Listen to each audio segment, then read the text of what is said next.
Nerva was known to history as the first of the 5 good emperors. But does he deserve this reputation?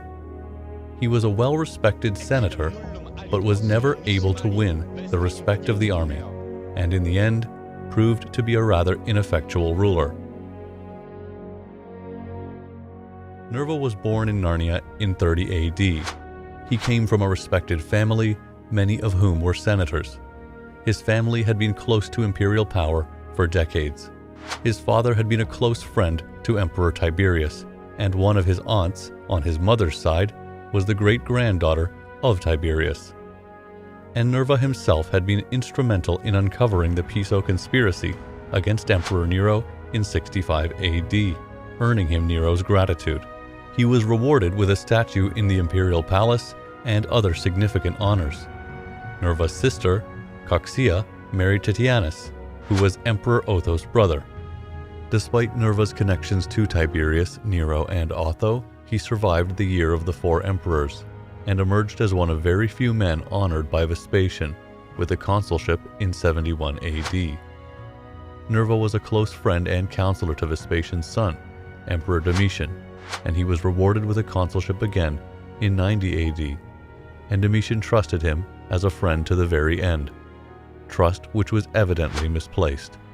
Roman politics were very perilous business. Nerva, it seemed, managed to navigate that minefield very effectively. He had been aligned to virtually every emperor since Tiberius, and yet he had survived. When Domitian was murdered in 96 AD, Nerva emerged as the new emperor of Rome. However, he was an odd choice. He was an old man in his 60s by then, in poor health, and lacking military experience. In fact, he had never seen a province or an army in his life, and he didn't have any children to inherit the throne. Nerva's ascension was met with ambivalence by the general public of Rome, so he introduced a number of measures to win them over, granting citizens a handout of cash and the traditional donation to the Praetorian Guard and soldiers. Nerva even cancelled the additional taxation of the Jews, a punishment for the rebellion in 66 AD. And he cancelled the treason trials that had blackened the last years of Domitian's reign. When news of Domitian's assassination reached the Roman armies on the Danube and Rhine frontiers, there was immediate anger and tension. They had liked Domitian, and there was tension growing in the empire that perhaps another year of civil strife would follow the collapse of the Flavian dynasty, just as it had done with the fall of the Julio-Claudian dynasty in 68 AD.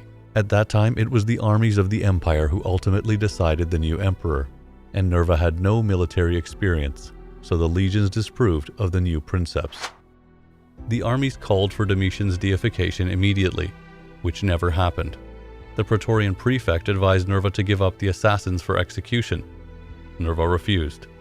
In a tactless move, the Senate decided instead to condemn Domitian's memory. His face would be removed from statues, his name would be removed from buildings and inscriptions. All efforts were made to effectively remove the memories of him from history.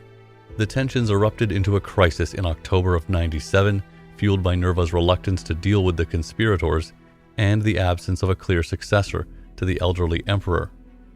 So members of the Praetorian Guard besieged Nerva in the imperial palace and took him hostage, and they forced him to give up the conspirators for execution.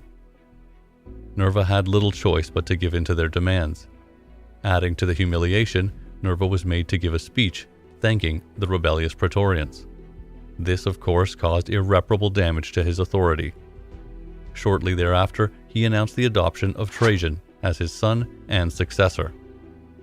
Trajan was an excellent candidate with outstanding military merit and an ex-consul.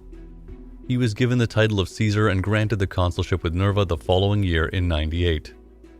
In the letter brought to Trajan, who was governing Germania Inferior, announcing Nerva's choice, Nerva asked him to take revenge on the Praetorian Guards who had humiliated him.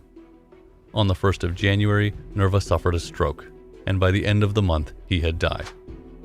He was deified by the Senate, and his ashes were placed in Augustus' mausoleum, the last emperor to be interred there.